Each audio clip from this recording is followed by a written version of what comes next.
Sor Optimis e Advisoring, dalle radici all'impegno, questo è il tema del convegno organizzato dal Club Agrigento con l'intervento delle massime cariche nazionali. Sentiamo in merito la Presidente Margherita Trupiano. Sì, il progetto Advisoring nasce come momento di conoscenza, di scambio, di esperienze, di conoscenza delle regole che impongono statuti e regolamenti. Quindi è un momento nel quale c'è la possibilità di comprendere lo spirito soroptimista.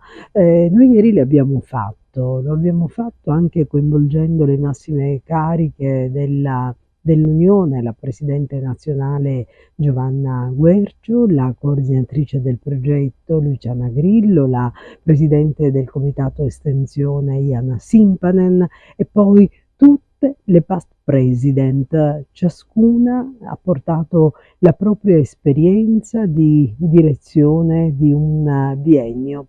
Bienni che hanno disegnato la storia del nostro club, una storia che nasce nel 1997 che abbiamo ripercorso fino ai giorni nostri, dimostrando come questo club composto da donne sia stato capace nel tempo di modificarsi e plasmarsi in relazione a quelle che sono le necessità di una società che cambia nel tempo e di un territorio che ha diverse differenti esigenze.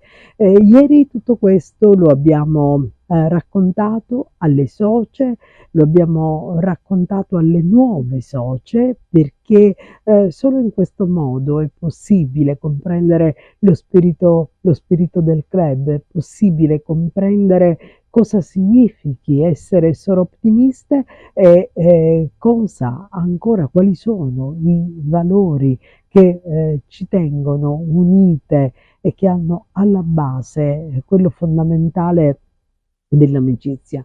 Non a caso Soroptimist significa proprio sorelle ottime.